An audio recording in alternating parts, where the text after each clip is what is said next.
It's a Monday, a marvelous Monday in the world.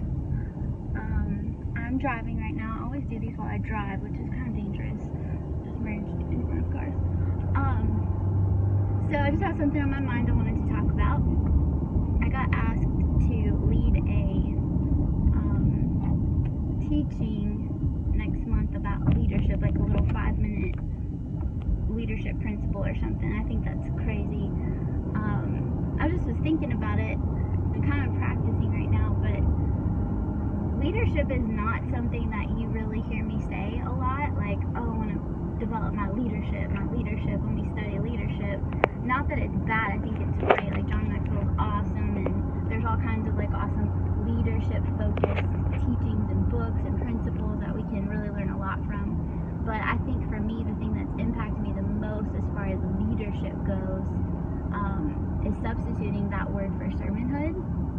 And of course it's classic, like we talk about it all the time, the story of Jesus saying the grace among you as a servant. If you want to be a leader, then you're going to serve. Like basically he says that in Mark when he's washing the disciples' feet.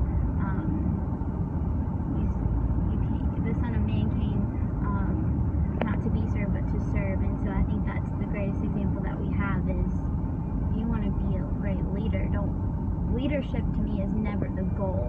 The goal is to make people better. So when we're out there, I think we get our eyes on the tasks, and I talk about that a lot, is don't let your eyes get stuck on the tasks. Make it be about the people. And so for anyone in ministry, whether it's a church or whether it's just serving on a team as a volunteer or being part of the dream team, whatever it is, like, we do not build ministry. We build people. We do not build churches. We build people. We do not grow anything except people. And so for me, that takes the pressure off of me so much when I'm trying to hit this goal and I'm trying to do this or that and strive for things that we were not created to do anything but focus on making people better. And so it's just a slight terminology change, a slight perspective change, but it's a humility that brings about a big giant difference. So when I meet with people or when I look at teams, I'm trying to learn this. Do not categorize it by title, but categorize it by names. Miss Flora, not the cafe team. Miss Flora, Miss Sean, Tashambi. Okay, not all these interns. No, it's Brittany, it's Catherine, it's Tiffany, it's my team. These are people. And so it works across the board, whether it's serving the homeless or it's having a meeting with a bunch of different pastors, whatever it is. Like, we don't build ministry, we build people. And I think that's some of the most successful ministries out there and churches out there, is because they're focused on the individual's well-being and not leadership. I think if we use the term leadership too much, it puts a lot of focus on us and our performance. But when we say servanthood, it puts all the focus on others, and it puts us in a posture of humility to where God can elevate whatever he wants to. In James, it talks about the humility that comes from wisdom, and that term has just always like popped out to me. Like, what did it say? The humility that comes from wisdom. Like, wisdom produces humility, and a lot of times we see sometimes if people consider themselves a great leader, we see a lot of arrogance being produced. And so it's like the true test of a great leader, as you might call it, someone who's wise. If a person's truly wise, they're going to be crazy humble. And so I think that just ties right back into the realest leadership out there is servanthood and focusing on people and letting God do the rest of it. So that's my little nugget of the day. I'm not downplaying that term leadership, but it's just one that I like to substitute for servanthood instead.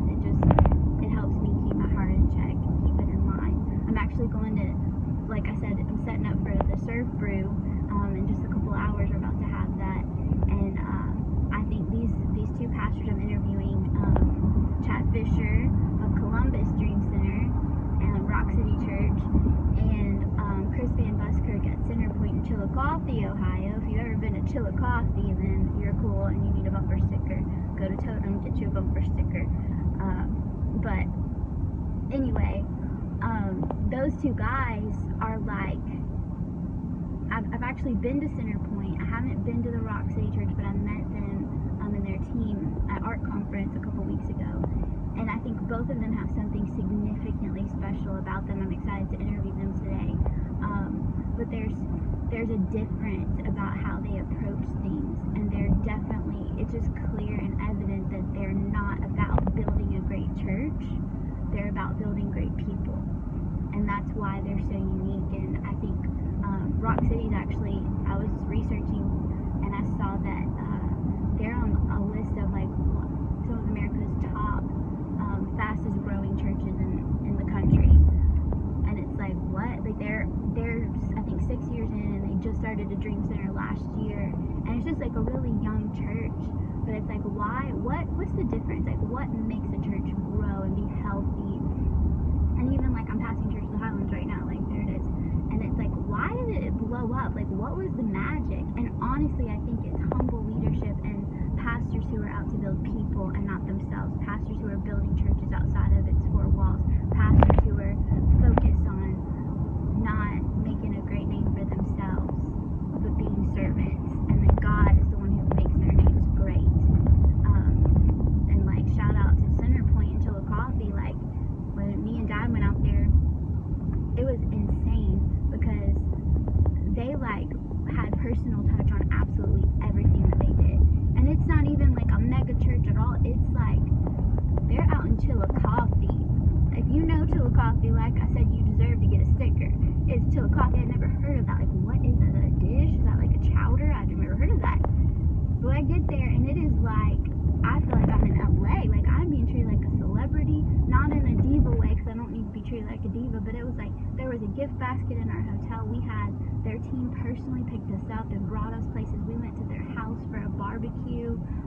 Like, they opened up their own homes to complete strangers. Like, get there on Sunday and the hospitality team is crazy amazing. Like, the entire team, they just went above and beyond to just show thoughtfulness and love. And it wasn't like, oh, we have a checklist of how to host guests and how to like impress people. No, it was genuine. Like, you are our family. You're here. We don't know you, but we're going to. We want to honor you and value you. And it wasn't just because Dad works for ARC and they wanted to make a good impression. No, it was, they did that for everyone. Like, everybody in the church got treated like $1 million. The guy, Rusty, we met Rusty. He's amazing. But he was in the sound booth on Sunday and got word that somebody he met or one of his friends decided to come to church for the first time. That man left the sound booth. You guys know, like, guys like that do not just leave the sound booth. They're like, oh, I'm busy, like, I gotta take care of this, the whole service is resting on my shoulders, I gotta make this happen. This man left the booth, made sure his station was covered, and went and greeted the first time guests and made sure that they got their kids checked in, made sure that they felt like welcomed. Just blew my mind. Like, this is amazing. And again, it just shows that that guy is an example. Rusty's an example that these people are out to build people, not great ministries. It's not about, let me make sure my slide runs perfectly. It's like, no, what's more important is that this man is at church. I'm going to make sure that he wants to come back. Just blows my mind. So today I'm really excited about the Serve Brew, and bottom line is just try replacing the word leadership with servanthood and see how it changes your perspective. Just a little challenge for the week, the day, the life, whatever. Alright, Serve Brew today, 3 p.m. Central Time. Grab your coffee, jump on. Link is all over Facebook, social media, whatever you want to check. Servolution, Torio, blah, blah, blah.